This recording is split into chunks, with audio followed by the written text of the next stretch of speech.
आ गई मेरी मौत का तमाशा देखने। अब मुझे लटका देंगे, जुबानें सी बाहर आएंगी, आंख की बाहर आएंगी। थोड़ी देर लटकता रहूंगा, फिर ये मेरा भाई मुझे नीचे उतारेगा, तुम सब चर्चा करते घर चले जाओगे, खाना खाओगे, सो जाओगे।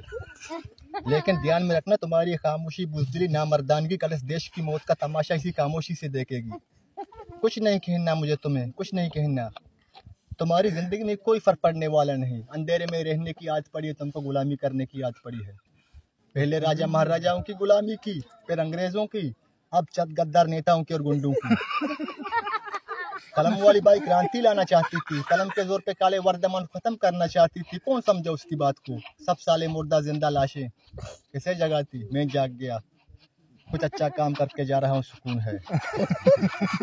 लेकिन ध्यान में रखना, तुम्हारी ये खामोशी, बुज़दिली कल तुम्हारे बच्चों के लिए रोना बन जाएगी। वर्दी वाले, कानून वाले नेता, इन्होंने अपना ईमान बेच दिया है। एक दूसरे को जलाते वक्त तुम्हारा ईमान कहाँ गया था? बाढ़ में।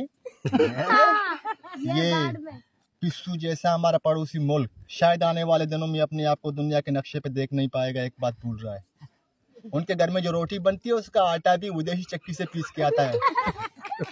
साला खुद के देश में सुई नहीं बना सकते और हमारे देश को तोड़ने का सपना देखते हैं। वो ये सपना देख सकते हैं क्योंकि उन्हें मालूम है ये मुर्दों का देश है। वतन के लिए किसी को कोई हमदर्दी नहीं। इसे तोड़ना बिल्कुल आसान है। एक लाठी को कोई भी तोड़ सकता है, लेकिन लाठी के बाड़े को तोड़ना मुश्किल है। मैं बचपन पढ़ा था स्कूल में, तीसरी में। मैं क्यों समझा रहा हूँ तुमको?